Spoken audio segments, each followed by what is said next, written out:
They left Austin just after midnight, chasing the kind of silence you can only find on empty highways long after the rest of the world has gone to bed. It was 4 of them. Travis, his younger brother Cole, Cole's girlfriend Jenna, and their quiet friend Milo, who rarely spoke unless asked and always seemed like he was listening to something no one else could hear. Travis had planned the trip as one of those spontaneous adventures you romanticize in your 20s. No hotel reservations, no real schedule, just the open Texas roads and whatever strange towns they passed through along the way. They took Highway 281, heading northwest with plans to see some of the obscure roadside oddities and maybe camp near Possum Kingdom Lake. Travis drove first, blasting old rock on the speakers, Jenna curled up in the back seat with a hoodie over her head, Cole fiddling with his phone. Milo stared out the window in that half-awake way he always did, as if he saw things in the dark that nobody else noticed. They hit Lampasas around 2:30 a.m., passing through the mostly shuttered town square, the old courthouse casting long shadows under the street lamps.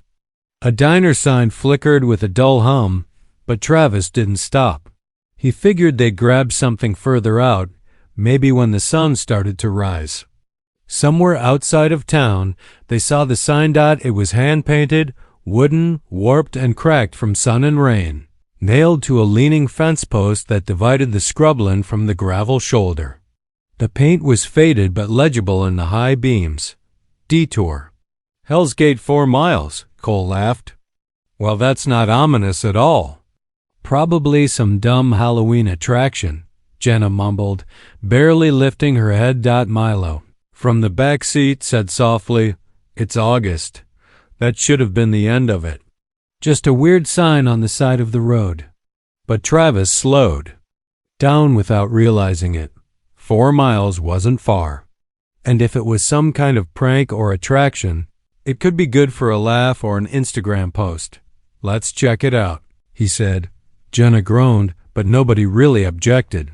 So he made the turn onto the side road, a narrow, unpaved lane barely wide enough for the SUV, lined with barbed wire fences and leaning oaks that clawed at the windshield like skeletal fingers. No one spoke much after they turned. The road was rough, and the GPS lost signal within the first minute. The trees got thicker, closer, like the land itself didn't want them there. At exactly 4 miles, the road widened into a clearing surrounded by thick mesquite and scrub brush. A rusted gate, half off its hinges, stood at the far end with the words Hell's Gate carved into a wooden arch above it. Beyond the gate was a narrow dirt path, winding down into a dry ravine. "This is stupid," Jenna said, arms crossed. "Let's go back." Travis put the SUV in park. "It's a story." "We're already here." Milo was the first one out. He didn't say anything. He just opened the door and walked toward the gate like he was following something invisible. The others followed. The air was dry and strangely warm, the kind of heat that pressed in on you even without the sun. No crickets, no wind, not even the rustle of brush. Just silence. The path led them down into the ravine, where the temperature dropped suddenly. The trees leaned inward here, darker, older. The dirt was black, not from mud but something deeper, almost oily. Travis thought he saw a shape ahead, an old structure, maybe an abandoned barn, but when they got closer, there was nothing but a broken-down foundation and a few rotted boards. Cole kicked a stone. Whole lot of nothing. But Milo knelt near the foundation, brushing away dirt with his hand. Jenna sighed loudly. "Okay, great, we saw it, now let's—" Milo spoke. "Someone's buried here." They all stared at him. "What?" He pointed at the dirt. "It's fresh. Look at it." It did look recently disturbed, now that Travis was paying attention. The dirt was slightly raised, looser, as if something had been dug up or put down. "We're not Jesus, let's go," Jenna said, backing away, but Cole knelt beside Milo. You think someone actually... There's something wrong here, Milo said. He stood slowly, not looking at them. It's like it's watching us. Jenna turned and started walking back up the trail. I'm done.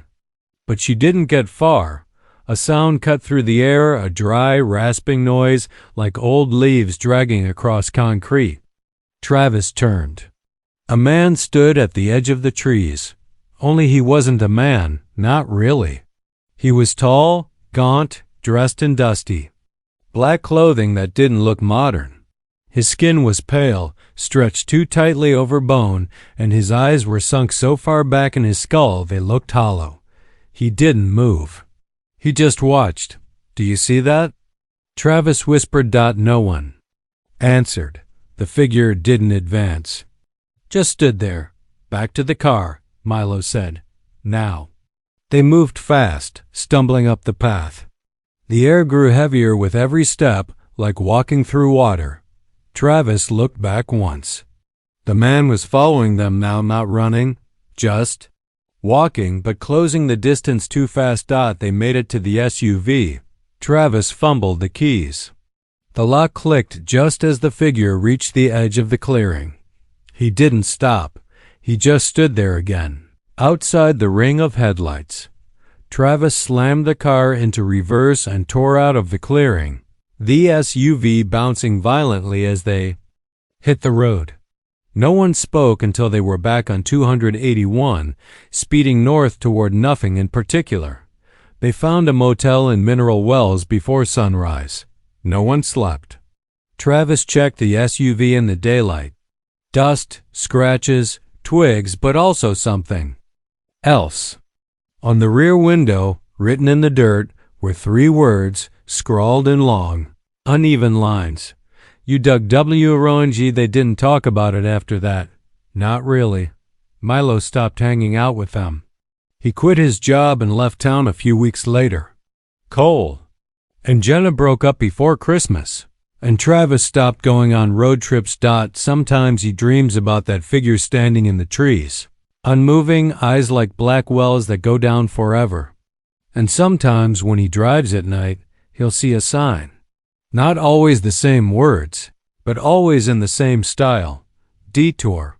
Black Hollow -2 miles turn for the forgotten. Path they're still down Eerie. He never takes the turn anymore. But part of him still wonders what would have happened if they hadn't left. If they'd stayed. If they dug just a little deeper.